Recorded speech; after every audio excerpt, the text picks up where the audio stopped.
स्वस्ति श्री गणेशाय नमः। सरस्वत्यै नमः। गुरुभ्यो नमः। श्री परमात्मने नमः। ध्येयं सदा परिवभघनं भीष्टदोहं तीर्थास्पदं शिविरञ्चिनुतं शरण्यं वेत्यार्तिहं प्रणतपालभवाब्धिपोतं वन्दे महापुरुषते चरणारविन्दं।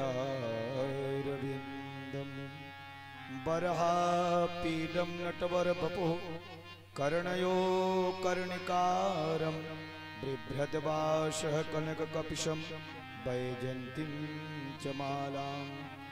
रन्ध्रानवेणोरधरसुदय पूरयन् गोपविन्दये विन्दारण्यं शपदरमणं प्राविशति गीतकीर्ति। लोकाभिरामं रणरङ्गधीरं राजीवनेत्रं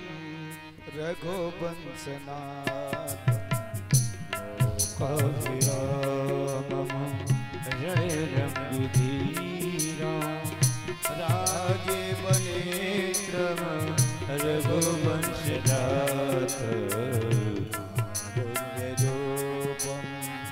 करुणाकरं श्रीरामचन्द्रं शरणं प्रपद्ये।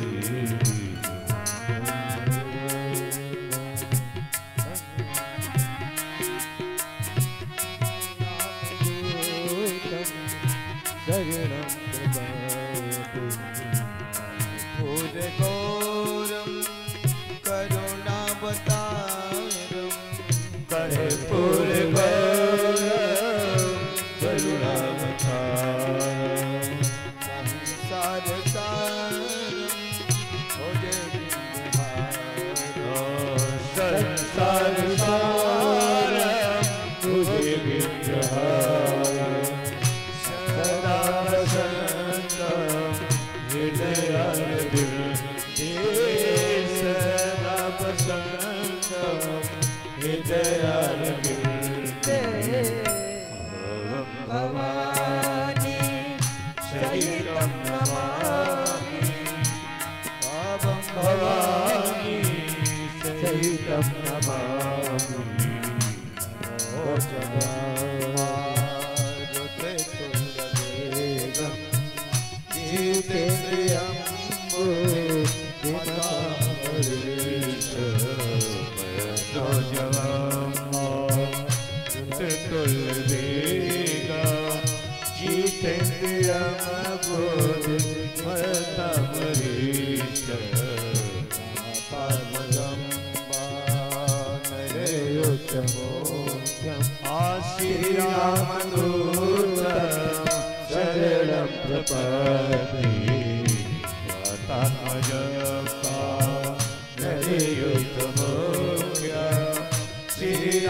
श्रीरामदूतं शरणं प्रपद्ये।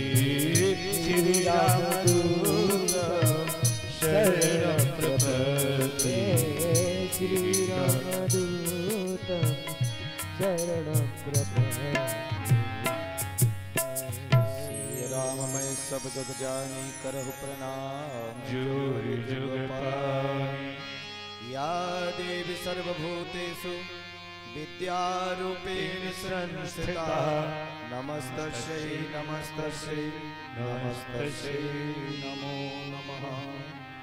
नमोस्तुते व्यास विशाल बुद्धे फुल्लारविन्दायतपात्रनेत्र येन त्वया भारत तैलपूर्णः प्रज्वालितो ज्ञानमयः प्रदीपः।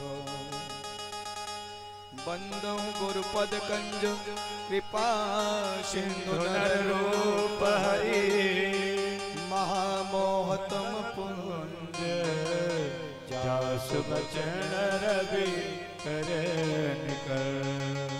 बोले सद्गुरुदेव भगवान की जय। राजा रामचंद्र भगवान की जय। श्रीमद् भागवत महापुराण की जय। बोले वृंदावन बिहारी लाल की जय। भक्त वांछा कल्पतरु करुणा बरवाले भगवान गोविंद की वांग्मयी प्रतिमूर्ति श्रीमद् भागवत महापुराण यहाँ उपस्थित भागवत भक्त से ओतप्रोत माताओं बहनों देशरूप भाइयों, भगवान की सुंदर कृपा है।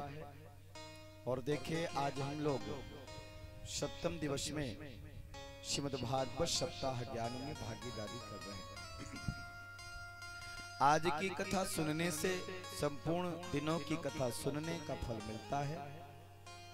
आप लोग बैठे हैं, बड़ा ही सुंदर क्रम है। आज श्रीमद् भागवत जी का पूजन भी होगा विशिष्ट, क्योंकि ये सप्ताह ज्ञान यज्ञ है। आपने सुना है, आपकी श्रद्धा भगवान तक अवश्य पहुंचनी चाहिए, तो ये क्रम भी होगा। आप सब बड़े सौभाग्यशाली हैं कि ऐसा सुंदर शुभ अवसर हम सबके जीवन में प्राप्त हुआ है। निश्चित रूप से समय होता गया, रात होती गई, वक्त निकलता गया, आप समय देते गए और आते गए। कठिनाई तो सहन की है, लेकिन कहते भगवान के लिए जो अपना समय दे देता है, भगवान उस पर कृपा अवश्य करता है। भगवान के यहाँ देरी है लेकिन अंधेर नहीं। फल देता है, व्यक्ति की कोट कोट करके परीक्षा भी लेता है, लेकिन फल अवश्य देता है। ये श्रीमद् भागवत महापुराण और यहाँ का पूजन अर्चन कभी निष्फल हो ही नहीं सकता। इसका विशिष्ट लाभ आपको अवश्य मिलेगा। ये अलग बात है कि हम सोचते हैं कि ये हो जाए, ये हो जाए, लेकिन ईश्वर तो वही देता है जो हमारी आवश्यकता होती है। और हमारी आवश्यकता को देखते हुए जो आपके लिए उचित होगा, निश्चित रूप से वो पूरा होगा। मोहब्बत सबकी महफिल में समा बन कर नहीं जलती, कवि ने कहा है। मोहब्बत सबकी महफिल में समा बन कर नहीं जलती, फकीरों की नजर सभी पर छुरी बनकर नहीं चलती। वो नसीब वाले होते हैं जहां भगत कुर्बान होते हैं, वरना जमाने में अजीब अजीब ऐसे नादान होते हैं। कश्ती वहां ले जाते हैं जहां तूफान होते हैं, वरना जमाने में अजीब अजीब ऐसे नादान होते हैं। कश्ती वहां ले जाते हैं जहां तूफान होते हैं। आप सब श्रीमद् भागवत महापुराण की दिव्य कथा में गोता लगाया है, डुबकी लगाया है। निश्चित ही इसका विशिष्ट लाभ है।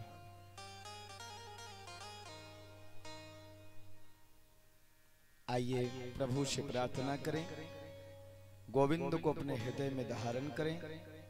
और जैसे कल आप लोगों ने श्रवण किया, भगवान श्री कृष्ण और माता रुक्मिणी का विवाह बड़े धूमधाम से संपन्न हुआ। माता रुक्मिणी साक्षात लक्ष्मी हैं और भगवान श्री कृष्ण साक्षात नारायण हैं। माँ रुक्मिणी ने भगवान गोविंद को अपने हृदय में बसा के रखा है। हम सब भी गोविंद को रोम रोम कण कण में हृदय में जो बसा लेता है, निश्चित ही भगवान सुनते हैं। मैंने रटना लगाई रे कृष्ण नाम की, मैंने रटना लगाई रे कृष्ण नाम की, रटना लगाई रे कृष्ण नाम की, मैंने मेहंदी लगाई रे कृष्ण नाम की, मेहंदी लगाई रे कृष्ण नाम की, मेरी चूड़ियों पे कृष्ण, मेरी चुनरी में कृष्ण, मेरी चुड़ियों में कृष्ण, मेरी चुनरी में कृष्ण, मछली कढ़ा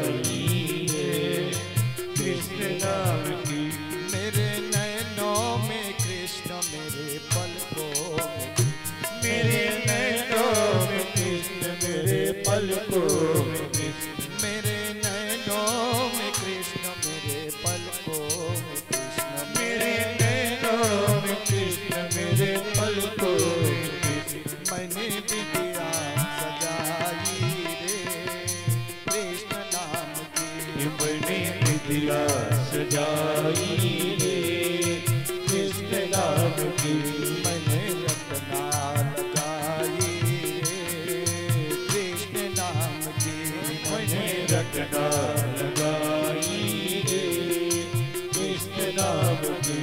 मेरे होठों में कृष्ण, मेरे हृदय में कृष्ण, मेरे होठों में कृष्ण, मेरे हृदय में कृष्ण। मैंने ज्योति जगाई रे कृष्ण नाम की, मैंने ज्योति जगाई रे कृष्ण नाम की।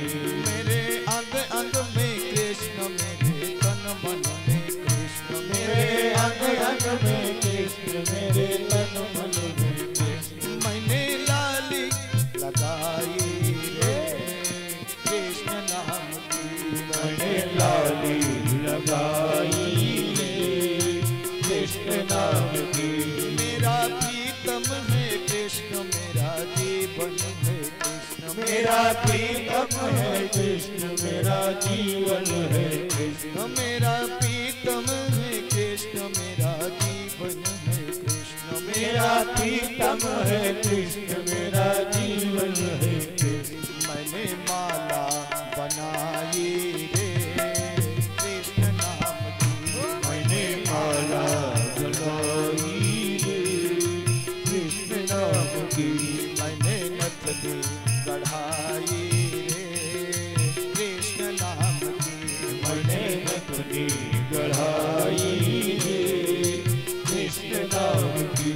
मेरे चूड़ियों पे कृष्ण, मेरी चुनरी पे कृष्ण, मेरे चूड़ियों पे कृष्ण, मेरे चुनरी पे कृष्ण। मैंने विद्या सजाई रे कृष्ण नाम की, मैंने विद्या सजाई रे कृष्ण नाम की।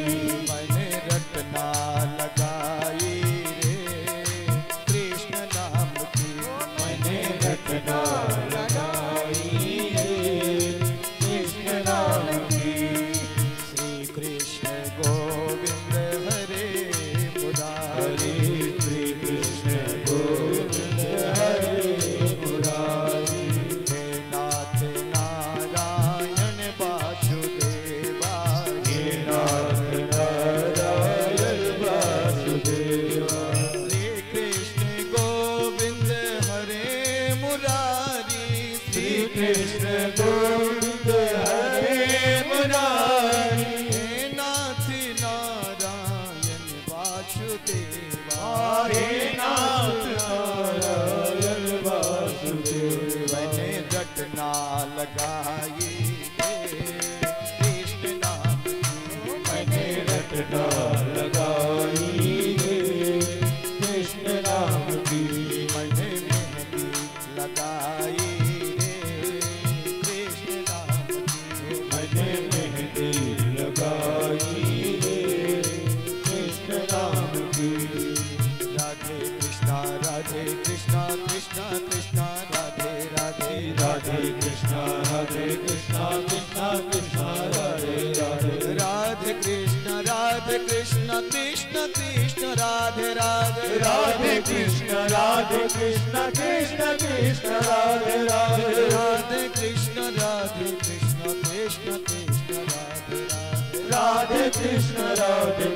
कृष्ण कृष्ण राधे राधे, राधे कृष्ण कृष्ण कृष्ण राधे राधे। राधे कृष्ण कृष्ण कृष्ण राधे राधे, राधे कृष्ण कृष्ण कृष्ण राधे राधे। राधे कृष्ण कृष्ण कृष्ण राधे राधे।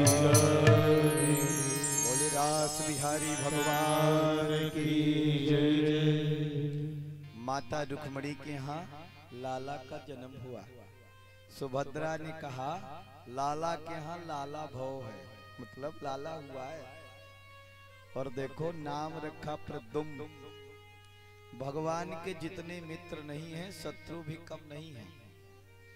एक संभरासुर नाम का राक्षस था, कंस का मित्र था। उसने कहा गोविंद ने मेरे मित्र को मार दिया है, इसलिए कृष्ण का वंश नहीं चलने दूंगा।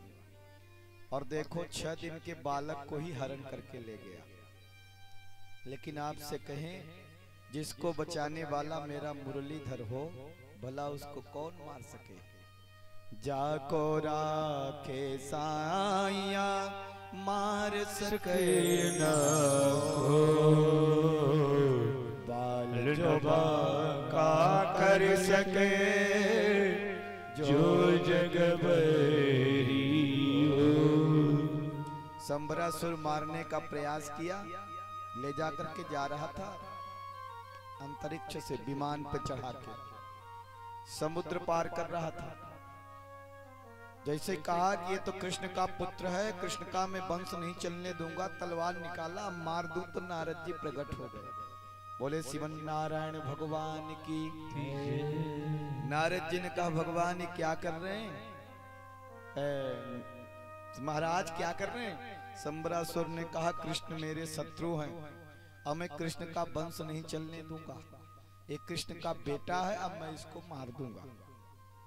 नारद जी ने कहा इतने बड़े राजा होकर के एक नन्हे से बालक को अपने हाथ खराब कर रहे हैं। बोले शत्रु का पुत्र है, मारना तो पड़ेगा। बोले नीचे तो देखो तो नहीं। नीचे देखा तो समुद्र। अरे बोले कितने जीव जंतु हैं, कितनी मछलियां हैं, फेंक दो नीचे। और देखो संबरासुर का नीचे फेंकना हुआ और एक मछली का बाहर आके सांस लेना हुआ। मछली ने मुख फाड़ा और संबरासुर ने बालक को फेंका, सो उसके पेट में समा गया। थोड़ी देर में मछली पकड़ में आ गया। और देखो संबरासुर के राज्य में ही बेच दी गई। जब उसको चीरा गया तो बालक निकला। संबरासुर ने उसका भी नाम रख दिया प्रद्युम्न। और देखो उनके यहाँ एक विद्यावती आती थी, दासी है, उसको दे दिया वो बच्चा। उसकी संतान नहीं थी, बोले तुम ले जाओ। और विद्यावती कौन थी मालूम है, स्वयं रति हित विद्यावती बन के आई थी। अब शायद आप लोगों को कथा मालूम भी हो, ये है कौन रति। प्रद्युम्न साक्षात कामदेव के अवतार हैं। अरे जो रति है ये कामदेव की पत्नी है। भगवान जब भोलेनाथ समाधि में थे ना, तो कामदेव भगवान भोलेनाथ की समाधि भंग करने गए, तो भगवान भोलेनाथ का तीसरा नेत्र खुला और कामदेव जल करके भस्म हो गए। जब से बते सर नयन उघारा, जब से सर नयन उघारा, जब से बते सर नयन उघारा, और जब से सर नयन उघारा, चितवत काम भयो चितवत काम भयो जिन्हारा। देखो कामदेव जल गए, भस्म हो गए। रति भगवान भोलेनाथ के चरणों में गिर गई। बोले भगवान आप कर्पूर गौरम करुणावतारम संसार सारम बुद्धगिंदहारम, आप तो करुणावतार हैं।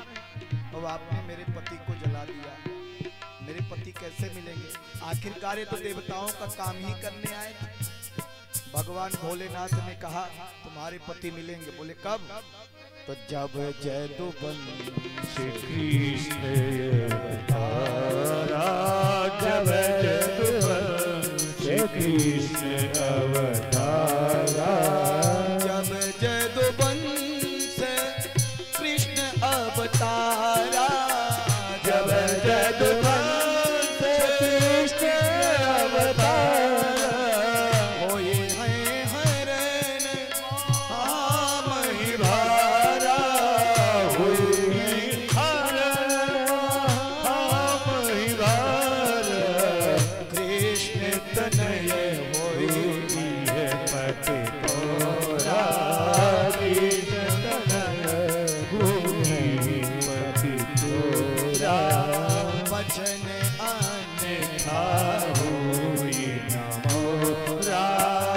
वचन अमृत हुए द्वापर में देखो ये बात सतयुग की है और भगवान कह रहे हैं द्वापर जब आएगा ना कृष्ण का अवतार होगा तुम्हारे पुत्र बन करके तुम्हारे पति उनके पुत्र बन करके आएंगे तभी मिलेंगे। देखो वही रति है ले गई। नारद जी आए बोले देवी मालूम है ये बालक कौन है? बोले कौन है? बोले तुम्हारे पति हैं। पति? हाँ यही तो है कामदेव। रति को सब याद आ गया। रति को संजीवनी विद्या आती थी और देखो उस विद्या के माध्यम से रसायन विद्या जिसको बोलते कम समय में ही किसी को बड़ा कर देना। बहुत ही जल्दी उस बालक को युवा बना दिया और जब बालक बड़ा हो गया प्रद्युम्न तो रति की दृष्टि बदल गई। प्रद्युम्न ने कहा अरे देवी तुमने तो मेरी माँ की तरह लालन पालन किया है और तुम्हारी दृष्टि बदल गई। रति ने कहा स्वामी आपको याद नहीं आप कौन है और मैं कौन हूं? बोले कौन हो? भगवान नारायण सुत संबरेण हितो गृहात् अहम ते अधिकृता पत्नी रति कामो भवान प्रभु। अरे आप नारायण के पुत्र श्री कृष्ण के पुत्र हैं और मैं आपकी अधिकृत पत्नी रति हूँ। भगवान भोलेनाथ ने जला दिया था। आप मेरे पति में पत्नी सब याद आ गया प्रद्युम्न जी को। अब कहा यह संबरासुर भगवान कृष्ण का शत्रु है आपको मारने के लिए लेके आया था। सारी बात बता दी। अब देखो प्रद्युम्न स्वयं काम है और बहुत ही कम समय में सारी विद्या सीख गए और संबरासुर को मार दिया और रति को लेकर के आए। माता देवकी ने कहा हाँ माता जो है रुक्मणी मैया ने भगवान कृष्ण ने कहा आज मेरा लाला होता तो इतना ही बड़ा होता जैसे प्रद्युम्न को देखता। शायद बहू भी ऐसे ही लेके आता। भगवान ने कहा होता नहीं है वही है। आरती उतारो घर के अंदर ले आओ और देखो इस प्रकार से भगवान की बहू आ गई। तब तक भगवान के कितने विवाह हो गए मालूम है? 16,107 विवाह और हो गए। कितने? 16,107। अब टाइम नहीं तो अलग अलग करके बताता कैसे कैसे हुआ है। इतना बड़ा भगवान का परिवार है। हर रानी के यहाँ 10-10 पुत्र हुए और एक पुत्री हुई। एक बार नारद जी भगवान की दिनचर्या देखने आए और भगवान की दिनचर्या देखी नारद जी ही भ्रमित हो गए क्योंकि जितने महल हैं भगवान के ना हर महल में भगवान रानी के साथ में उपस्थित हैं। कहीं भगवान पूजन कर रहे हैं, कहीं भगवान कथा सुन रहे हैं, कहीं रानियों के साथ चौसर खेल रहे हैं, कहीं बच्चों से बातचीत कर रहे हैं, कहीं गाय को चारा खिला रहे हैं, कहीं जो है सैनिकों को उपदेश कर रहे हैं। अब देखो हम आप कहते हैं कि भगवान की तो इतनी रानियां थी, इतने परिवार था, हम अगर 2, 4, 3 बना लेते तो इसमें क्या परेशानी? अरे पगले भगवान के सचमुच में एक ही रानी थी। अब वो कौन थी? जिस रूप में थे वो थी माता लक्ष्मी, माता रुक्मणी। भगवान अच्युतानंद हैं, एक नारी का व्रत रखने वाला, तो फिर इतनी रानियां जो वो तो सबको प्रेम दे रहे हैं। अलग अलग रूप बना हुआ है, अलग अलग अपने अंश से भगवान का ही प्रेम और स्नेह दे रहे हैं। रानी तो एक ही, क्योंकि हर जगह भगवान विद्यमान है। मानव कर सकता है क्या? क्योंकि ये ईश्वर की लीला है। तो नारद जी ने जब ये दृश्य देखा तो भगवान ने कहा नारद जी, पुत्र कहा नारद को, कहा हे पुत्र मैं धर्म का वक्ता हूँ, कभी कभी मुझे ऐसी लीला करनी पड़ती है। भगवान को न काम है, न क्रोध है, न लोभ है। उसे क्या काम सताएगा, उसे क्या क्रोध सताएगा, उसे क्या लोभ सताएगा? ये हमारी मति है, हमारा भ्रम है, हमें सब सोचते हैं। अरे जिससे सारा संसार ही बना है, जिससे प्रकट ही हुआ है, वो अपने में क्या काम और क्या क्रोध और क्या लोभ, यही समझना है व्यक्ति को। भगवान श्री कृष्ण के एक मित्र हैं जिनका नाम है सुदामा। आहा, बड़ा सुंदर नाम है सुदामा। कृष्णासीत सखा कश्चित् ब्राह्मणो ब्रह्मविद्यमः। कृष्णासीत सखा कश्चित् ब्राह्मणो ब्रह्मविद्यमः। विरक्त इन्द्रियार्थेषु प्रसन्नात्मा जितेन्द्रियः। देखो, उनका नाम है सुदामा। हैं कौन? ब्राह्मण हैं, भगवान के मित्र हैं। केवल ब्राह्मण नहीं है, ब्रह्मविद्यमा, ब्रह्म को जानने वाले। और कैसे हैं? विरक्त इंद्रियार्थेषु, जो विरक्त हैं। इंद्रियां, आंख, कान, हाथ, पैर हैं, सब उनके कंट्रोल में है, उससे विरक्त है। उनको लोभ नहीं है, उनको मोह नहीं है, उनको ईर्ष्या नहीं है, उनको दोष द्वेष नहीं है उनके अंदर। प्रसन्न आत्मा जितेंद्रिया, और सदैव प्रसन्न रहते हैं। कहते हैं भगवान जो दे दे उसी में खुश रहना सीख लो। साईं इतना दीजिए जामे कुटुंब समाओ, मैं भी भूखा ना रहूं, साधु न भूखा जाए। लेकिन 5 घर से अलावा 6वें घर में भिक्षा लेने जाते नहीं। परम स्वाभिमानी है, अनीति का करते नहीं। कभी मिलता कभी नहीं मिलता। सुदामा जी गरीब हैं लेकिन दरिद्र नहीं है, ध्यान रखना। इतने गरीब हैं कि धोती पहनते हैं वो भी 100 जगह से फटी हुई।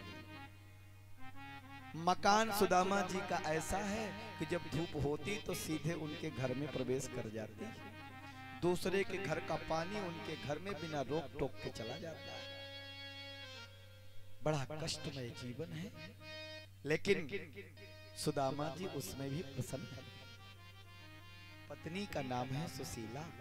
प्रतिव्रता प्रतिम्प्राह मलयता वदनेन सा, दरिद्रा सीदमाना सा, बेपमाना भिगम्य च। पत्नी पतिव्रता है, सुशीला नाम है, लेकिन उसका जो मन है वो दरिद्र है। देखो, पति दरिद्र नहीं है लेकिन पत्नी का मन दरिद्र है। लिखा हुआ दरिद्र सीदमाना। उसके अंदर लोभ है। वो चाहती है मेरे यहाँ भी सब कुछ हो, सुंदर मकान हो, सुंदर गाड़ी हो। कौन औरत नहीं चाहती, जरा बताओ? किसके यहाँ व्यवस्था न रहे? तो देखो, यहाँ पर सुखदेव जी ने उसे कहा उसका मन दरिद्र है। क्रांति तो तब हो गई जब 7 दिनों से सुदामा जी केवल जल पर है। घर में खाने के लिए अन्न का एक दाना नहीं। बेचारे बच्चे भी भूखे हैं। तो एक दिन पत्नी गई और सुदामा जी से बोली, ननु ब्रह्मण भगवतः सखा साक्षाइच्छया पति, ब्राह्मणस्य शरणस्य भगवान सत्वर्षभः। पत्नी कहती है, स्वामी आपको मालूम है आजकल द्वारिका के नाथ कौन है? कौन है देवी? बोले मैंने सुन रखा है आपके कोई मित्र हैं, श्री कृष्ण हैं, वो जो है आजकल द्वारिका नाथ हैं, द्वारिकाधीश हैं। जैसे भगवान कृष्ण का नाम लिया, सुदामा जी तो गदगद हो गए। अरे देवी, तुमने किनकी याद दिला? हम लगोटिया यार हैं, संग संग पढ़ते थे, संग संग खेलते थे, साथ साथ खाते थे, हैं? इतने में किनकी याद दिला दी देवी तुमने? अरे वो तो मेरे प्रभु हैं, मैं तो उनका भक्त हूँ और लगोटिया मित्र हूँ। सुदामा की पत्नी ने कहा, मैंने आपको याद इसलिए दिलाया कि कहीं आप द्वारिका जाते और हो सकता हमारी गरीबी देख के हमें कुछ दे देते। क्या मतलब? अरे होंगे द्वारिका के नाथ, हो वो अपने द्वारिका के नाथ और मैं अपनी झोपड़ी का नाथ। मेरे मित्र जरूर है, लेकिन मैं मांगने के नाम पे नहीं जाऊंगा। सुदामा की पत्नी ने बात को पलट दिया। सोचे भी इनसे बोलूंगा कि जाओ मांगना, तब तो जाबा ही नहीं करेंगे। तो पत्नी ने कहा, आपका मन नहीं होता कि आप उनके दर्शन करें? आप ही कहते हैं आप उनके भक्त हैं, तो आप जब उनके दर्शन करेंगे ना, हाँ हाँ, तो आधा पुण्य तो मुझे भी मिलेगा ना स्वामी। एक बात बताएं आपसे, पत्नी अगर कोई धर्म का कार्य करती है तो पति को चाहे तो ही पुण्य मिलेगा, ना चाहे तो नहीं मिलेगा। अब पति अगर कोई धर्म का कार्य करता है, पुण्य करता है, तो नहीं चाहेगा तो भी उसे पुण्य मिल जाएगा, पाप नहीं मिलेगा ऑटोमेटिक। क्योंकि पत्नी कौन है? अर्धांगनी है। अब पत्नी ने पति का वर्ण किया कि नहीं किया? इसीलिए अब कोई डॉक्टर साहब होते तो पत्नी को क्या बोलते हैं? डॉक्टर आई हैं, मास्टर साहब तो मास्टर आई, ठाकुर साहब तो ठकुराई, बोलते कि नहीं बोलते हैं? अच्छा जरा बताओ, कोई पत्नी डॉक्टर हो तो क्या पति जी को डॉक्टर आना बोलते हैं? नहीं बोलते। टीचर हो तो टीचर आना बोलते हैं, शिक्षकाना बोलते कोई ना, उनकी पत्नी शिक्षिका है तो उनको शिक्षिकाना बोलते। ऐसा करते क्या? नहीं करते। क्यों? क्योंकि पत्नी ने वर्ण किया पति का। इसलिए पति जो भी पुण्य करेगा उसका आधा भाग पत्नी को ऑटोमेटिक मिलेगा, चाहे मांगे और चाहे न मांगे। लेकिन पाप नहीं मिलेगा, ध्यान रखना, पाप से बचे रहेंगे, ये शर्त भी रहती है। दूसरी बात, पत्नी कभी चाहती नहीं कि मेरा पति का कल्याण न हो, इसलिए वो थोड़ी सी भी पूजा करेगी, कहेगी हमारे पति का कल्याण हो जाए, वो भी स्वस्थ रहे, खूब तरक्की, क्योंकि उनकी तरक्की में तो अपनी तरक्की सन्निहित है ना, है? अब बताओ, पति की तरक्की न हो, खाली अपनी तरक्की होती रहे तो इससे क्या होगा? है? तो हर नारी ये चाहती है हमारा सुहाग, हमारा पति सदैव बना रहे, उसकी प्रसन्नता में ही मेरी प्रसन्नता है। तो देखो वो तो ऑटोमेटिक मांगती। अगर ना चाहे कोई नारी देना, अपना पुण्य तो नहीं मिलेगा। देखो यहाँ पर सुशीला कहती हैं, आप जाएंगे तो आधा पुण्य तो हमें मिल जाएगा न स्वामी। सुदामा जी ने कहा, वो हो सुशीला, तुम कितनी अच्छी हो, भगवान तुम जैसी पत्नी सबको दे, हैं? भगवान के दर्शन करने के लिए उत्साह बढ़ाती हो। अयम ही भार्या विप्रो बहुसा प्रार्थितो मृदो, अयम ही परमो लाभ उत्तम श्लोक दर्शन। जाओ लेके आओ, परम लाभ है, उत्तम श्लोक के दर्शन होंगे। आहा, कन्हैया का नाम याद करके ही, अरे कृष्णचंद्र का नाम याद करके ही मेरे तो रोमांच हो जाते हैं। देवी अवश्य जाऊंगा। सुनो, जाएंगे और कहीं कह दिया कि बताओ क्या लेके आयो मेरे लिए तुम्हारी, मेरी भाभी ने क्या दिया, तो क्या कहूंगा? तो सुदामा की पत्नी 5 घर से 3 मुट्ठी चावल इकट्ठा किया, कई प्रकार के चावल, एक प्रकार का नहीं। एक हाथ का कपड़ा दिया, वो भी कई प्रकार के कपड़े लगा के। क्यों? इसलिए कि अगर मेरे पति ने से भगवान ने पूछा, बताओ आप कैसे हैं, तो कहेंगे दुनिया का सबसे सुखी इंसान हम ही हैं और सबसे अमीर आदमी हम ही हैं। इसलिए सुदामा की पत्नी ने मानो संदेशा भेजा है, पोटली में भर कर। क्या? 1 मास 2 पाख में 2 एकादशी हो, अब मेरे घर गोपाल जी नित्य एकादशी हो। 1 महीने में 2 पक्ष होता है, कृष्ण पक्ष और शुक्ल पक्ष, जिसमें 2 एकादशी होती है। हे गोविंद, मेरे यहाँ तो रोज ही एकादशी है, क्योंकि जब कुछ है ही नहीं घर में तो एकादशी तो है। संदेशा पोटली में भेज दिया। देखिए सुदामा जी जा रहे हैं कीर्तन भगवान का करते हुए। चले श्याम सुंदर से मिलने सुदामा, चले श्याम सुंदर से मिले सुदामा। चले श्याम सुंदर से मिले सुदामा। चले श्याम सुंदर से मिले सुदामा। गाते चले मन में हरे कृष्ण रामा। गाते चले मन में हरे कृष्ण रामा। चले श्याम सुंदर से मिले सुदामा। चले श्याम सुंदर से मिले सुदामा। हरे रामा रामा रामा हरे हरे। हरे रामा रामा रामा हरे हरे। हरे कृष्ण कृष्ण कृष्ण हरे हरे। हरे कृष्ण कृष्ण कृष्ण हरे हरे।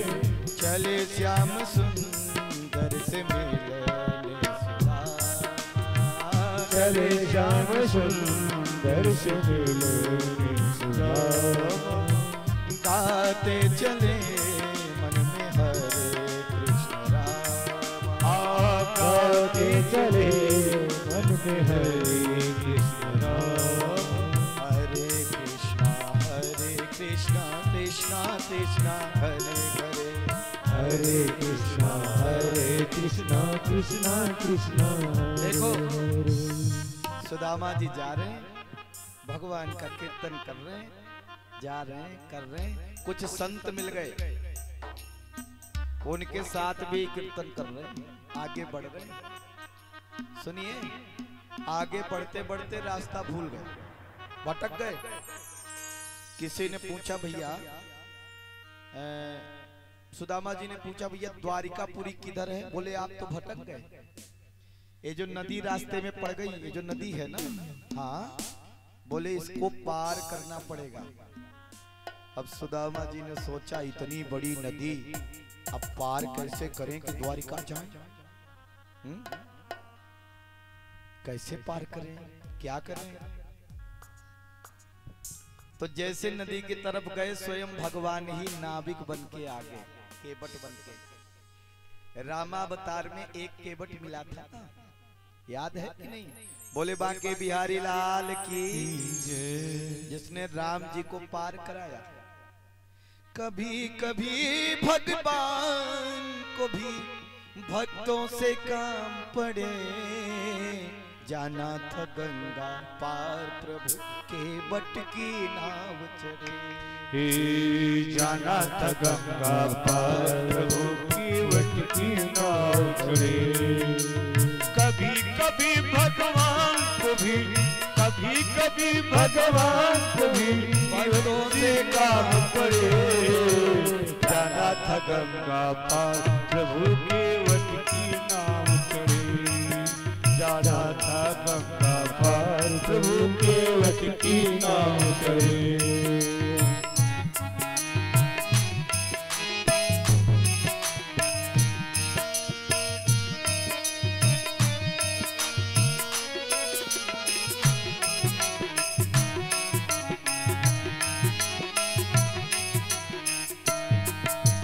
जाना था गंगा पार प्रभु केवट की नाव चढ़े। जाना था गंगा पार प्रभु केवट की नाव चढ़े। कभी कभी भगवान को भी, हाँ, कभी कभी भगवान को भी भक्तों से काम पड़े, जाना था गंगा पार प्रभु केवट की नाव चढ़े। जाना था गंगा पार प्रभु केवट की नाव चढ़े। अबद छोड़ प्रभु बन को धाये, सिया राम गंगा तट आए। अवध छोड़ प्रभु बन को धाये, सिया राम लाए। राम लखन गंगा तट आए, सिया राम लखन गंगा तट आए। केवट मन ही मन हर्षाए, घर बैठे प्रभु दर्शन पाए। केवट मन ही मन हर्षाए,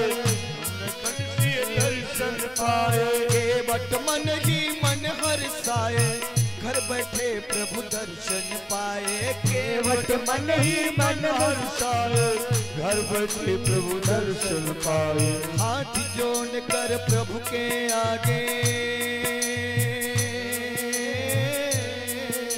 हाथ जोड़ कर प्रभु के आगे, केवट मन खड़े। जाना था गंगा पार प्रभु केवट की नाव चढ़े हो, जाना था गंगा पार प्रभु केवट की नाव चढ़े। कभी कभी भगवान को भी, हाँ कभी कभी भगवान को भी भक्तों से काम चढ़े, जाना था गंगा पार प्रभु केवट की नाव चढ़े हो, जाना था गंगा पार प्रभु केवट की नाव। तो देखो भगवान गए, केवट से कहा भैया नाव लाओ। केवट ने कहा प्रभु ऐसे नाव नहीं लाऊंगा। बोले तो? बोले मैं आपके चरणों की महिमा जानता हूं। अरे ब्राह्मण जी ने कहा मुझे पार उतारो ना, पहले आपको एक काम करना होगा। बोले क्या? बोले पहले अपना चरण लाइए, आपके चरण हम धोएंगे, फिर उसको पिएंगे। अगर मेरा कुछ नहीं हुआ तो मैं आपको नैया पे बिठाऊंगा, नहीं तो मैं बिठाऊंगा नहीं। तो सुन के बट के बैन प्रेम लपेटे अटपटे, बिहसे करुणा ऐन, चितय जान की लखन। केवट की बात को सुनकर के भगवान मुस्कुरा रहे हैं, और देखते किधर है मालूम है? सीता जी की ओर और लक्ष्मण जी की ओर। अच्छा जरा बताओ मुस्कुरा क्यों रहे? क्योंकि भगवान कहते हैं यही केवट कछुआ था, और जब मेरे दर्शन करने जाता तो शेष जी फुफकार के भगा देते, और लक्ष्मी माता ऐसे भगा देती, जाओ दूर जाओ, और चरण नहीं छू पाता है। लेकिन देखो आज तुम दोनों खड़े हो, और ये मेरा पैर पखारने वाला है, छूने वाला है, और तुम दोनों कुछ नहीं कर पाओगे। अथवा भगवान कहते हैं आज ये मुझे पैर धो रहा है, एक दिन मुझे भी इसके पैर धोने पड़ेंगे। प्रभु बोले तुम नाव चलाओ, पार हमें केवट पहुंचाओ। प्रभु बोले तुम नाव चलाओ, पार हमें केवट पहुंचाओ। केवट कहता सुनो हमारी, चरण धूल की महिमा भारी। प्रभु बोले कि सुनो हमारी, चरण धूल की महिमा भारी। मैं गरीब नैया मेरी, मैं गरीब नैया मेरी, मैं गरीब नैया मेरी, नारी न होए पड़े। जाना था गंगा पार प्रभु केवट की नाव चढ़े हो, जाना था गंगा पार प्रभु केवट की नाव। भगवान आपके चरण की महिमा मालूम है? आपने की चरणों की धूली पड़ गई शिला पर तो नारी हो गई। मेरी नैया काठ की है, यही मेरी है, उधर पेट का सहारा है, और ये भी नारी हो गई तो फिर तो गड़बड़ हो जाएगा प्रभु। तो पहले मैं आपके चरण धोऊंगा, फिर पीऊंगा, फिर बैठाऊंगा। भगवान ने कहा ठीक है भैया, मुझे जल्दी पार उतरना, जैसे भी करना कर लो। केवट गया, जल भर करके लाया, भगवान के चरण धोया, फिर जो है चरणामृत पान किया। चरण पखार रहा था, बोले ऐसा करो मंत्र भी बोलिए, और भगवान से मंत्र बुलवा रहा। लक्ष्मण जी खड़े हैं, सीता जी खड़े हैं, कुछ बोल नहीं पा रहे। और देखो भगवान को नाव पे बिठाया, उस पार ले गया, बीच में जैसे पार होने वाले फिर लौटा लिया वापस। भगवान ने कहा केवट क्या कर रहे हो? बोले प्रभु आपके घाट में लोग जब जाते हैं तो क्या ऐसे पहुंच जाते हैं? कितने चक्कर लगवाते हैं आप, तब पार करते हैं, और आप एक ही चक्कर में परेशान हो गए। इस दुनिया में लोगों को कितना चक्कर लगवा रहे हैं आप। 83,99,999 योनियां पार करते तो मनुष्य योनि मिलती। 84 लाख योनियां कितना चक्कर लगवाने के बाद पार करते हो, आप एक ही चक्कर में परेशान हो गए। और केवट के अंदर भाव तो ये था कि जितनी देर नाव में बैठेंगे उतनी देर भगवान के दर्शन होंगे, उतनी देर मैं इनको देखता रहूंगा। जैसे नाव से उतार दिया ये तो चल जाएंगे। और देखो पार हुए, उतराई भगवान देने लगे। केवट ने कहा आपसे उतराई, नाई से न नाई ले तो धोबी से धोबाई ले। आप भी वही और हम भी वही। लक्ष्मण जी ने कहा क्या मतलब, तू केवट है तो क्या मैं भी केवट हूं? केवट ने कहा हाँ प्रभु भी केवट है, मैं इस घाट का केवट हूँ, पार लगाता हूँ। ये भवसागर के केवट हैं, वो भी वहां से पार लगाते हैं। आज मेरे घाट पे आए, इनको पार उतार दिया। जब मैं इनके घाट में जाऊं तो मुझे भी पार उतार देना। वही केवट तो सुदामा बन के आए। भगवान ने कहा मेरा पैर धोया था, ऐसा किसका भी पैर धोना पड़ेगा। मुझे पार उतारा था, आज इसे भी पार उतारना। भगवान ही नाव लेके आ गया। सुदामा जी ने कहा भैया पार उतारोगे? बोले हाँ आ जाओ उतारेंगे। सुदामा जी नाव की तरफ जाने लगे। उसने कहा जेब में कुछ है? कुछ माल पानी है, रकम कुछ? सुदामा जी ने कहा भैया पधारो, मेरे पास तुम्हें देने के लिए कुछ है ही नहीं, अब बिना लिए तुम पार उतारोगे नहीं, इसलिए पधारो। भगवान ने कहा सुनिए, आप जैसे को मैं ऐसे ही पार करता हूं, आ जाओ बैठो। अब देखो नाव पर बैठ गए, आगे चले तो भगवान ने सुदामा जी से पूछा बताइए किससे मिलने जा रहे हैं? भैया हमारे बचपन के यार हैं कन्हैया, उन्हीं से मिलने जा रहे हैं। आजकल द्वारिकाधीश। बोले द्वारिकाधीश से मिलने जा रहे? बोले हाँ। बोले तन पे न लत्ता चल दे कलकत्ता। कहा वो द्वारिकाधीश और कहा तुम्हारी छड़ी वो भी टूटी हुई, लोटा फूटा हुआ, शरीर का हड्डी हड्डी दिख रहा है, पैरों में जूते नहीं है, धोती है 100 जगह से फटी है, सर पे पगड़ी नहीं है, और तुम जा रहे हो द्वारिकाधीश से मिलने, जिनकी नगरी ही स्वर्ण की है, जिनका खर्राऊ ही स्वर्ण का है, उनसे मिलने जा रहे हो। सुदामा जी ने कहा भैया हमारा कन्हैया वस्त्र नहीं देखता, हमारा कन्हैया तो अंदर का भाव देखता है। भगवान के आंखों में आंसू आ गए। सारा संसार बदल गया लेकिन मेरा सुदामा नहीं बदला। पार कर दिया। फिर सुदामा जी ने पूछा अभी द्वारिकापुरी कितनी दूर है? भगवान ने कहा बहुत दूर है। और सुनिए, आपको देख करके ऐसा लगता है कि 1 से 2 महीने लग जाएंगे, क्योंकि हड्डी हड्डी आपकी दिख रही है, ठीक से चला नहीं जा रहा। भगवान अंतर ध्यान हो गए। अब नदी को उस पार उतरे। सुदामा जी ने कहा उसकी कर्ज होगी तो आएगा लेने के लिए। वहीं नदी के किनारे बालू में ही हाथ का टेका लगा के और सुदामा जी लेट गए और निकल पड़ा सब। भूख लगती है, प्यास लगती है, जिंदगी अब उदास लगती है। भूख लगती है, प्यास लगती है, जिंदगी अब उदास लगती है। कैसे आऊं तेरी द्वारिका कन्हैया, क्योंकि अब आस भी निराश लगती है।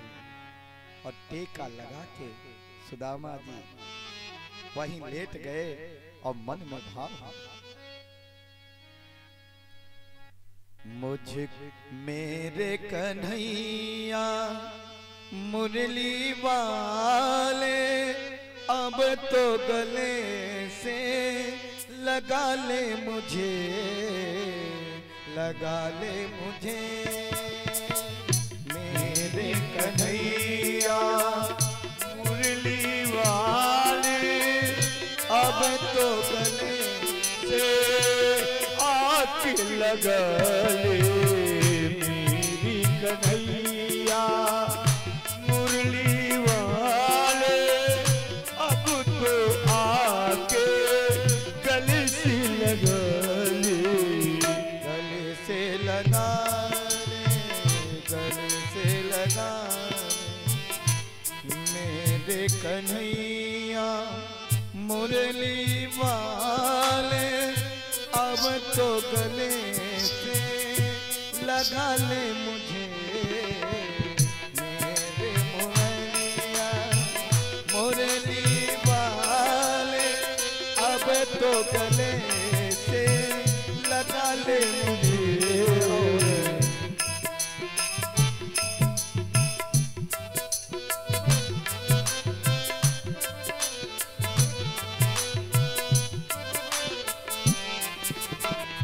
बातें पुरानी बीत गई, बातें पुरानी बीत गई, अब तो अपना बना ले मुझे। बातें पुरानी बीत गई, अब तो अपना बना ले मुझे। मेरे कन्हैया मुरली वाले अब तो गले से लगा ले मुझे।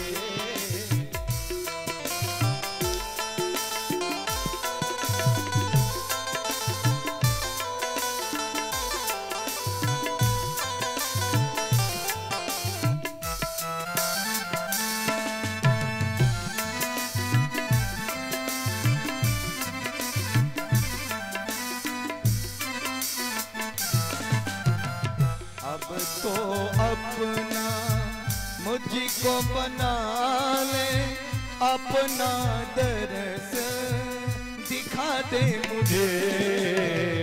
अब तो अपना मुझको बना ले, अपना दर्द दिखा दे मुझे। मेरे कन्हैया मुरली वाले अब तो दरस दिखा दो मुझे, दिखा दो मुझे, हाँ दिखा दो मुझे। बोलिए द्वारिकाधीश भगवान की। और देखिए सोए थे नदी के किनारे और जब सुबह हुई तो पहुंच गए द्वारिका। जैसे नींद खुली तो देखा बड़े बड़े महल दिखाई दे रहे हैं, चारों ओर बड़ी खुशियां और एक ही आवाज आ रही, जैसे कृष्ण जैसे कृष्ण जैसे कृष्ण। सुदामा जी पहुंचे, बोले भैया राम राम जैसे कृष्ण, जरा बताओ ये कौन सी नगरी है। बोले आपको पता नहीं लगता है नए आए हैं आप। अरे ये द्वारिकापुरी है। द्वारिकापुरी भैया, ओहो मेरा कन्हैया द्वारिकापुरी पहुंचा दिया। अच्छा जरा बताएंगे मेरे कन्हैया का महल किधर है। बोले व्हाट इज दिस कन्हैया, ये कन्हैया कहाँ है, या क्या क्या पूछ रहे हो हैं? यहाँ कोई कन्हैया को नहीं जानता। गली नंबर बताओ, मकान नंबर बनाओ, बताओ। पता है कौन से मोहल्ले में रहते हैं, कौन से मकान में रहते हैं, क्या मकान का नंबर है, कॉलोनी बताओ कौन सी कॉलोनी में रहते हैं। भैया मेरा कन्हैया तो राजा है द्वारिका का, उसका कॉलोनी, उसका नंबर, उसका मोहल्ला। बोले बोले द्वारिका के राजा तो द्वारिकाधीश श्री कृष्ण चंद्र भगवान हैं। हाँ हाँ भैया वही हमारे बचपन के लंगोटिया यार। बताओ ना उनका महल कितना। सारे लोग हंसने लगे, इनके यार हैं, इनके हैं? धोती फटी हुई, फुटा हुआ लोटा, टूटी हुई छड़ी, इनके द्वारिकाधीश मित्र हैं। हंसने लगे। एक ने कहा पागल आ गया है, इससे क्या बात करना। एक ने कहा न जाने कौन हो द्वारिकाधीश के यहाँ तो लोग आते ही रहते, बता दो। उन्होंने कहा इधर से देखो, ये जो महल दिखाई दे रहे हैं लाइन से, हाँ बोले सब द्वारिकाधीश के हैं। बहुत अच्छा भैया आपने ठीक बताया, अब जा रहे हैं। जय श्री कृष्ण जय श्री कृष्ण। मन में सोच रहे सुदामा जी मेरा कन्हैया इतना बड़ा राजा और मैं गरीब ब्राह्मण, मैं दरिद्र ब्राह्मण है। वो उसके पास कितने काम होते होंगे। वो कितना बिजी होता होगा। और मैं जो है वहां जा रहा हूं उनका मित्र बन करके, मुझे पहचानेंगे भी कि नहीं, मन में सोच रहे। और देखो जाते जाते सुदामा जी पहुंच गए कहां, द्वारिकापुरी, भगवान के महल।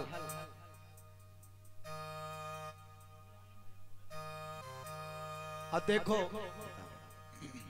भगवान कि नगरी द्वारिकाधीश के यहाँ पहुंचे और कहाँ पहुंचे, रुक्मिणी मैया के महल के गेट पर द्वारपाल खड़े हैं। देखो सुदामा जी जा रहे हैं, बड़ा सुंदर भाव है, आप सुनिए। आओ कन्हैया आओ मुरारी, तेरे दर पे आया सुदामा दुखरी। आओ कन्हैया आओ मुरारी, तेरे दर पे आया सुदामा दुखरी। आओ कन्हैया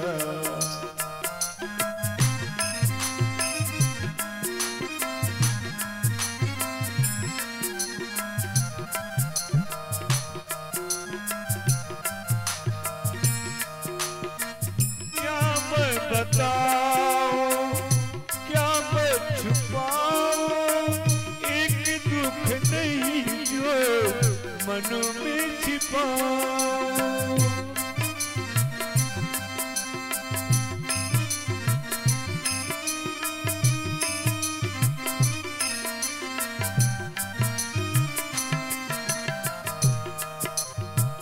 घट घट की जन्नत हो तुम ही मुरारी, घट घट की जन्नत हो तुम ही मुरारी। तेरे दर पे आया सुदामा दुखरी। आओ कन्हैया आओ मुरारी, तेरे दर पे आया सुदामा दुखरी। आओ कन्हैया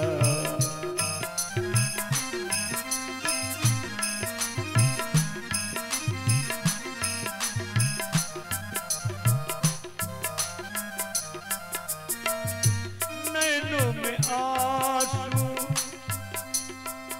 नैनों में आंसू उठे न कदमों है। आओ कन्हैया होठों पे तनो है।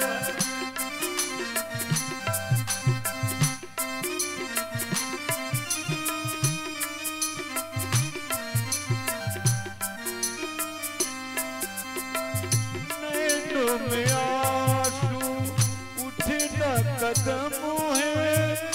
आओ कन्हैया होठों पे तनो है। आकर की देखो दशा तुम हमारी, आकर की देखो दशा तुम हमारी। तेरे दर पे आया सुदामा दुखरी। आओ कन्हैया आओ मुरारी, तेरे दर पे आया सुदामा दुखरी। आओ कन्हैया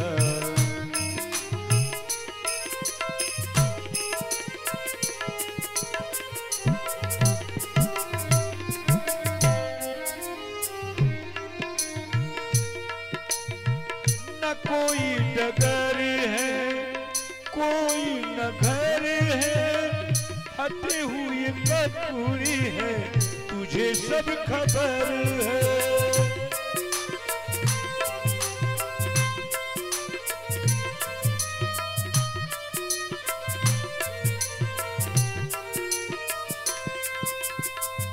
न कोई डगर है कोई न घर है। हटे हुए कपूरी है तुझे सब खबर है। क्या तुम परीक्षा लेते हमारी क्या तुम परीक्षा, लेते हमारी तेरे दर पे यशोदा मधुखारी। आओ कन्हैया आओ मुरारी, तेरे दर पे यशोदा मधुखारी। आओ कन्हैया आओ कन्हैया। सुदामा जी पहुंच गए, द्वारपाल खड़े हैं। सुदामा जी से द्वारपालों ने कहा कहिए कहाँ जाना है? बोले भैया द्वारिकाधीश का महल यही है। हाँ हाँ बिल्कुल ठीक जगह पधारे भैया, द्वारिकाधीश के दर्शन करने। द्वारपालों ने कहा देखो भगवान के भोजन का ये समय है, विश्राम का। सुनिए अगर आपको बुरा न लगे तो तनिक इंतजार करें, भगवान से पूछ के आता हूं। सुदामा जी ने कहा भैया आप जा रहे हैं ना, मेरा टूटी हुई छड़ी, फूटा हुआ लोटा, फटी हुई धोती देख करके तुम मत सोचना कि मैं मांगने आया। मैं मांगने नहीं आया हूं। कन्हैया तो मेरा बचपन का मित्र है यार, हम उसके दर्शन करने आए भैया, हम तो उसके भगत हैं। सुनो अगर कन्हैया न मिले ना द्वारिकाधीश, हाँ मैं दूर से ही देख लूंगा, दर्शन कर लूंगा और चला जाऊं। द्वारपाल ने कहा आप चिंता मत करिए, मैं आपकी सूचना प्रभु तक जरूर पहुंचाऊंगा। वैसे बड़े गीत हैं। द्वारपाल गया और भगवान से कहता है द्वारपाल, शीस पकान झगातन पे प्रभु जान के आहि बसो के गामा। धोती फटी सिलते दुपते अरु पाय उपासन की नहीं सामा। शीस पगान झगातन पे प्रभु जान की आहि बसो के गामा। धोती फटे सिलटी दुपटी अरु पाए उपान की नहीं सामा। ये भगवान बड़ा अजीब भक्त द्वार पर आया है। एक ब्राह्मण है, कैसे जिनके सर पे टोपी नहीं है, पगड़ी नहीं है, बड़े दुबले पतले हैं, धोती भी फटी हुई है, छड़ी भी टूटी है, बड़ा गरीब मालूम लगता है। शीस पकान झगातन पे प्रभु जाने के आहि बसे के गामा। तो धोती फटी सिलटी दुपटी अरु पाए उपासन की नहीं श्यामा।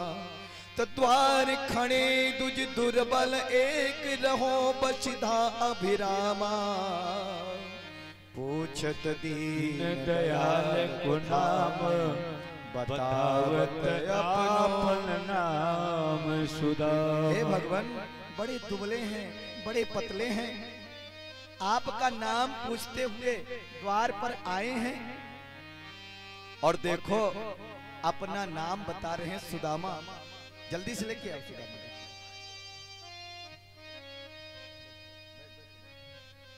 अपना नाम सुदामा बता रहे हैं और जैसे भगवान ने सुना सुदामा, सुदामा आए हैं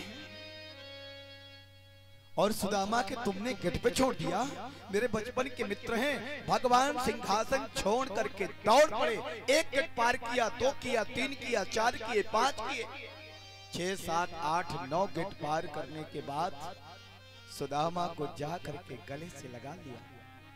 प्यारे भाई बहनों, पीछे खड़ा था महामंत्री युद्ध, उसके आंखों में आंसू आ गए। धन्य है प्रभु, ऐसा कौन भगत आ गया जिसके लिए आप दौड़ पड़े।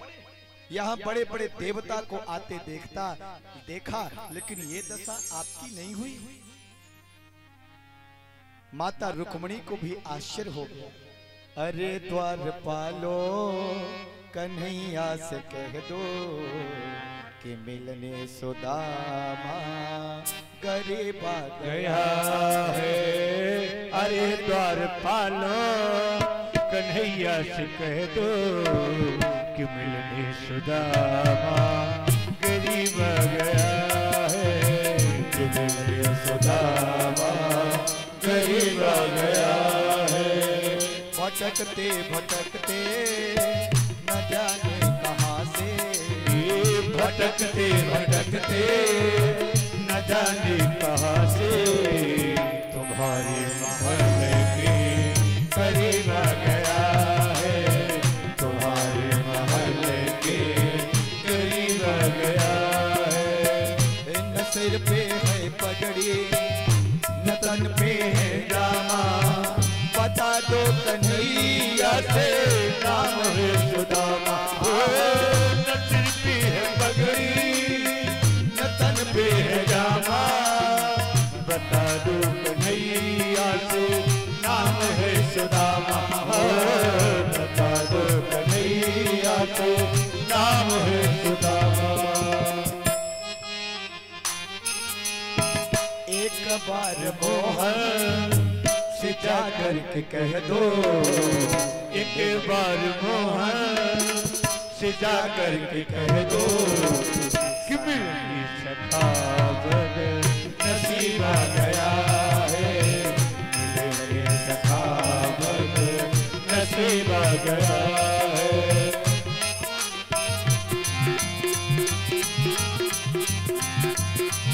रुक्मणी मैया खड़ी रहे।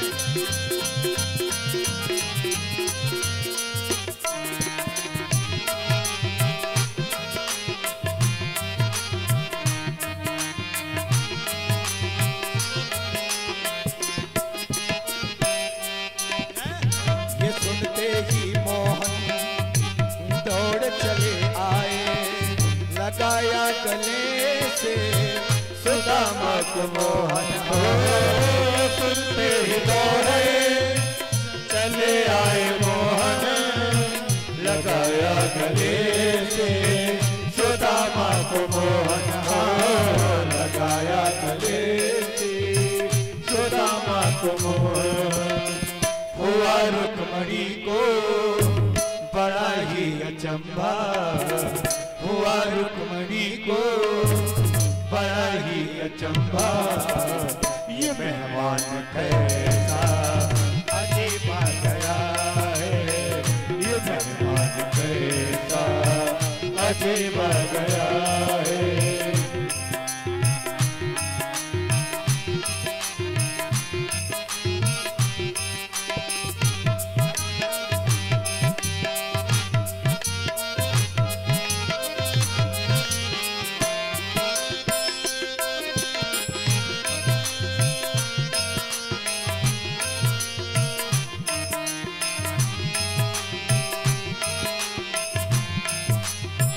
अरे द्वारपालो कन्हैया से कह दो, अरे द्वारपालो कन्हैया से कह दो कि मिलने सुदामा करीब आ गया है।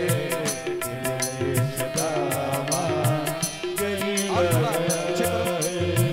कि मिलने सुदामा करीब आ गया है। सुदामा करीब आ गया है। भगवान गोविंद सुदामा को गले से लगाकर बहुत रोए।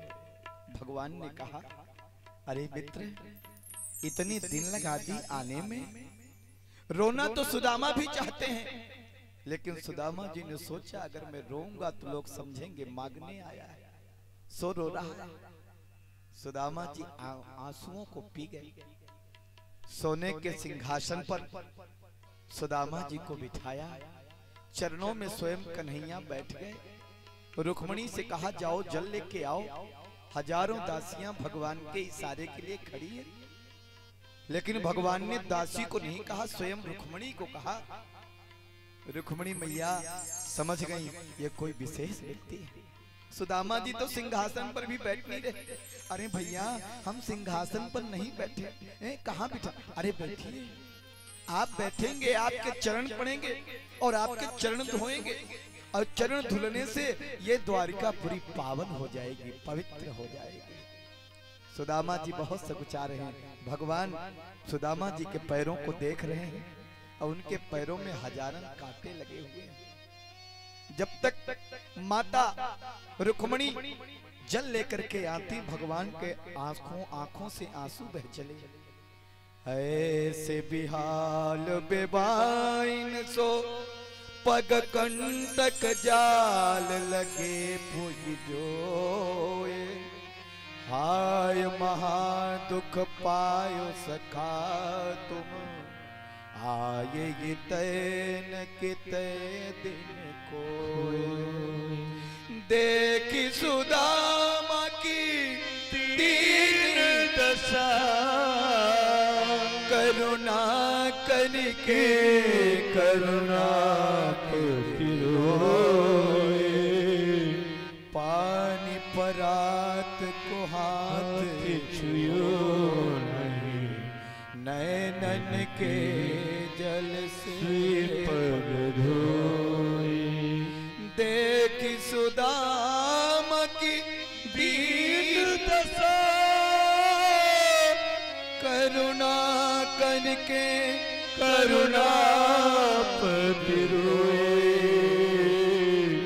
पानी परात को हाथ छू नहीं, नैनन के जल से पग धोए। भगवान ने आंसुओं से सुदामा जी के पैर को धुल दिया। बोले मित्र, आप इतने दिन बाद पधारे, इतना कष्ट सहन करते रहे, मैं आपको याद नहीं आया। देखो बचपन के मित्र हैं, भगवान को भी बिठा दीजिए। साथ साथ बैठ गए हैं। 56 प्रकार का भोग बना है। थाली हटा दीजिए, थोड़ा पीछे कर दीजिए। 56 प्रकार का भोग बनाओ। पीछे करिए कुर्सी थोड़ा, दोनों की इतना आगे बिठा दिए। 56 प्रकार का भोग बना है। और देखो, ऐसा नहीं कि सुदामा जी टूट पड़े, कितने दिनों से भोजन नहीं किया ना, थाली सज करके आ गई। भगवान अब देखो थाली सज के आई। भगवान ने कहा मित्र पाओ। सुदामा जी बड़े स्वाभिमानी। सुदामा जी ने कहा भैया लाला कन्हैया, हम ज्यादा पकवान ना खावे। मतलब मैं ज्यादा पकवान नहीं खाता, क्योंकि पकवान खाएंगे तो फिर भजन में मन नहीं लगता। हम तो नमक रोटी खा के भी काम चला लेते। भगवान ने कहा भगवान का प्रसाद मान के खाएंगे तो फिर भजन में दिक्कत नहीं होगी। सुदामा जी ने कहा तो फिर साथ साथ खाएंगे। दोनों बचपन के मित्र हैं। भगवान सुदामा की खुशी के लिए खुद खा रहे हैं और खिला रहे हैं। तो देखिए दोनों मित्र हैं, सुदामा जी को भगवान खिला रहे हैं और देखो भगवान को सुदामा सब साथ साथ खा रहे हैं। ताली बजा करके ताली स्वागत करिए। बोले वृंदावन बिहारी लाल की जय। बचपन के मित्र हैं। कन्हैया ने कहा मित्र जरा ये बताइए और सब ठीक ठाक है ना? सुदामा जी को जानते हैं, कहां ले गए? रुक्मणी मैया के महल में ले गए और बिस्तर पे लिटाया, मानो स्वयं क्षीर सागर में आ गए। भगवान सुदामा जी के पैर दबा रहे। रुक्मणी मैया ने कहा मेरे प्रभु पैर दबा रहे, हम खड़े होकर के देखें। सो रुक्मणी मैया पंखा झलने लगी। देखो भगवान सुदामा के पैर दबा रहे हैं और रुक्मणी मैया पंखा झल रही। जरा बताओ, तीनों लोगों का स्वामी जिसका पैर दबाए और लक्ष्मी जिसका पंखा झले, वो दरिद्र है, वो गरीब है। ये सम्मान सुदामा का नहीं, ये सम्मान सुदामा के त्याग का है, ये सम्मान सुदामा के बलिदान का है और सुदामा की भक्ति का। बोले वृंदावन बिहारी लाल की जय। अब दोनों मित्र इकट्ठा हुए। अब देखिए जो रानियां थी ना, सब चाहती थी कि प्रणाम करें, भगवान ने इशारा किया, संत पधारे हैं, आओ बारी बारी से प्रणाम करो। तो सब प्रणाम करने लगे। तो महाराज मैं प्रणाम करती हूँ रुक्मणी। सुदामा जी ने पूछा, कन्हैया एक बात पूछूं? बोले पूछिए। बोले कान में पूछूंगा। तो हाँ हाँ पूछिए। ये जो सब प्रणाम करने आ रही कौन है? सब अपने ही हैं। अच्छा, बहुत अच्छा भैया, हम सबको आशीर्वाद देंगे, सबन को बुला। रुक्मणी मैया कहती है, महाराज मैं प्रणाम करती रुक्मणी। सुदामा जी कहते हैं, सौभाग्यवती भव, पुत्रवती भव। महाराज मैं प्रणाम कर रही हूँ जाबवंती, सौभाग्यवती भव, सुखवती भव। महाराज मैं प्रणाम कर रही हूँ सत्यभामा। अब 3 4 5 हो गए। सुदामा जी कह रहे हैं, सौभाग्यवती भव, पुत्रवती भव। सुदामा जी ने कहा, कन्हैया एक बात पूछूं? बोले पूछिए। बोले कान में पूछेंगे। हाँ हाँ पूछिए। अभी कितने हैं? बोले अभी बहुत है। सुदामा जी ने कहा, हाँ तो सबन को बुला, सबको आशीर्वाद देंगे। सोचे 2 4 10 होंगे। सो बारी बारी से आए। महाराज मैं प्रणाम कर रही हूँ मित्रविंदा, सौभाग्यवती भव, पुत्रवती भव। अब प्रणाम करते करते 500 पटरानियां प्रणाम कर गईं। अब सुदामा जी कहते हैं, हाथ भी तक गए। सुदामा जी ने कहा, कन्हैया एक बात कहूं? बोले कहिए। बोले कान में बोलेंगे। हाँ बोलिए। अभी कितनी है? बोले अभी तो बहुत है। मैंने ये बात आपसे क्यों कही? भगवान कन्हैया ने कहा, मुझे क्या मालूम क्यों कही। बोले ये बात मैंने इसलिए कही, कन्हैया अब तो मेरे हाथ थक गए, हार गए हैं। तो बोले बाकी नाराज नहीं हो जाएंगी। भगवान ने कहा, ऐसा कर, सबन के साथ तो मुझे प्रणाम कर ले, सबको आशीर्वाद देना हो जाएगा। भगवान ने कहा, ये ठीक है, भारत का संत है, भगवान को भी आशीर्वाद दे सकता है। और देखो स्वयं भगवान प्रणाम कर रहे हैं। करो भगवान जी प्रणाम सुदामा जी को, ताली बजा के स्वागत करो। बोले वृंदावन बिहारी लाल की। फिर भगवान ने पूछा, कथा बहुत है, बस 10 मिनट का समय और लेंगे आप लोगों से। तो भगवान ने पूछा, मित्र सुदामा ये तो बताओ शादी उदी की कि नहीं की? बचपन में तो केवल वैराग्य की, धर्म की बात करते थे, शादी किया कि नहीं? सुदामा जी ने कहा, भैया पिताजी बड़ी हट करने लग गए तो शादी करनी पड़ी। तेरी भाभी का नाम है सुशीला। भगवान ने कहा, तो शादी कर ली और निमंत्रण भी नहीं दिया है? सुदामा जी ने कहा, मैंने एक शादी की तो निमंत्रण नहीं दिया, आपने इतनी शादी की, कौन सा निमंत्रण भेजा? भगवान ने कहा, मेरी शादी तो फिक्स ही नहीं थी 10 बजे तक, और शाम को 5 बजे रानी जी आ गई। मेरा विवाह तो ऐसे हुआ, आपका विवाह तो लगन पत्रिका लिखी गई होगी, सब तरीके से किया होगा, तब किए होंगे। सुदामा जी ने कहा, भैया अब देखो पिताजी हट करके कर दिया। भगवान ने कहा, ये बात मैंने आपसे क्यों पूछी? सुदामा जी ने कहा, मुझे क्या मालूम क्यों पूछी। मैंने इसलिए पूछी, अगर मेरी भाभी हैं तो भाभी जी ने मेरे लिए तो कुछ भेजा होगा ना, है? क्या भेजा? अब सुदामा जी सकुचाने लगे। देखो भरी सभा में कैसी बात पूछी। अब भेजा क्या है? 3 मुट्ठी चावल। मैं कह दूं तेरी भाभी ने चावल भेजा है? वो भी द्वारिकाधीश को, जो तीनों लोगों का स्वामी है, और हजारन हजार ये राजकुमारियां, पटरानी, महारानी बैठी है उनके सामने। सुदामा जी सकुचा गए। सुदामा जी ने कहा, भैया कन्हैया ये भाभी वाली बात बाद में हो जाती। देखो हम लोग जब थे ना वहाँ बचपन में अवंतिका नगरी, हाँ हाँ, और देखो जब गए थे उस दिन कहिया चराने और लकड़ियां लेने, कितनी बारिश हो गई। बोले वो तो सब ठीक है, लेकिन ये बताओ भाभी ने क्या भेजा? सुदामा जी ने कहा, जा बात के पीछे पड़ जाए तो फिर मानते ही नहीं है, इसकी बचपन की याद है, भाभी वाली बात बाद में कर लेंगे। भगवान समझ गए सुदामा जी सकुचा रहे। सो भगवान ने कह दिया, पत्रम पुष्पम फलम तोयम यो मे भक्ता प्रयच्छति। हे सुदामा, मुझे कोई एक पत्र चढ़ा दे तो भी मैं खुश हो जाता हूँ, चाहे तुलसी पत्र चढ़ा दे, कोई भी पत्र, नाम नहीं लिया, कोई मुझे एक फूल चढ़ा दे तो भी मैं खुश हो जाता हूँ, कोई मुझे एक फल चढ़ा दे तो भी खुश हो जाता हूँ, कोई जल भी चढ़ा दे तो भी मैं खुश हो जाता हूँ, उसके भाव से ही प्रसन्न हो जाता हूँ। सुदामा जी ऐसे दबाते जा रहे हैं पोटली। भगवान ने कहा ये हाथ बार बार ऐसे क्यों दबा रहे हैं? सुदामा जी ने कहा लाला छड़ी पकड़ के इसी से आए ना, थोड़ा दर्द। बोले पहले क्यों नहीं बताया, इसी को ठीक करते। और भगवान ने पोटली खींच ली।